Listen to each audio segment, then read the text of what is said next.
అమ్మా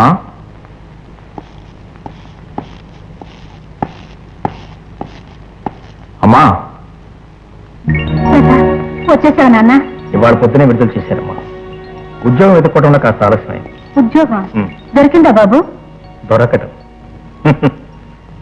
ఇంతవరకు ఈ ప్రతాప్ కోరుకున్నదేది చేతికి అందకుండా పోలేదమ్మా. పోన్లే నాన్న, ఇన్నాళ్ళకు ఆ దేవుడు కరుణించాడనమాట.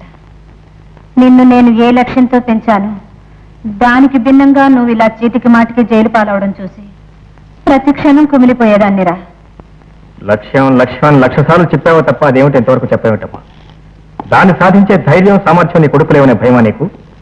ఎందుకు మా నా దగ్గర తెస్తావు?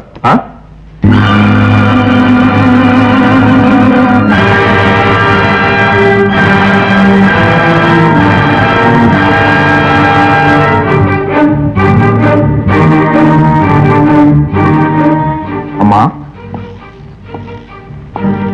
అమ్మా అమ్మా ఈ ఫోటో నీకు ఎక్కడిది? ఈ దౌర్భాగ్యుడు తెలుసా నీకు? తెలీదమ్మా, తెలుసుకోవాలి.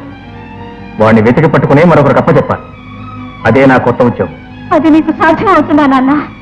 ఏమ్మా, నీ కొడుకునంత చేతగానే వాడిగా పెంచావా? కానీ కానీ వాడు పచ్చి రక్తం తాగే రాక్షసుడురా. అది నీకెలా తెలుసమ్మా?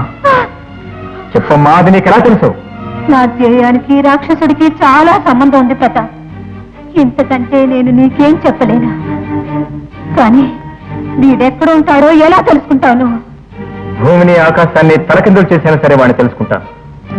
ఇవాటి నుంచి 30 రోజుల్లో వాడిని పట్టుకుని అప్పచెప్తాను వాళ్ళకి మాటిచ్చా. 30వ రోజు వాడిని వాళ్ళకి అప్పచెప్పే లోపు 29వ రోజు ఒక్కసారి ఆ కిరాతకుండా నా దగ్గరికి ఇచ్చుకురా.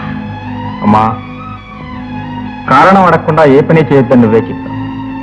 అయినా నేను ఇప్పుడు నిన్ను కారణం అడగబోటం లేదు. నీ కన్నీటికి కారణమైన ఆ దుర్మార్గుడే నా ప్రశ్న సమాధానం చెప్తాను. చెప్పేటట్టు చేస్తా.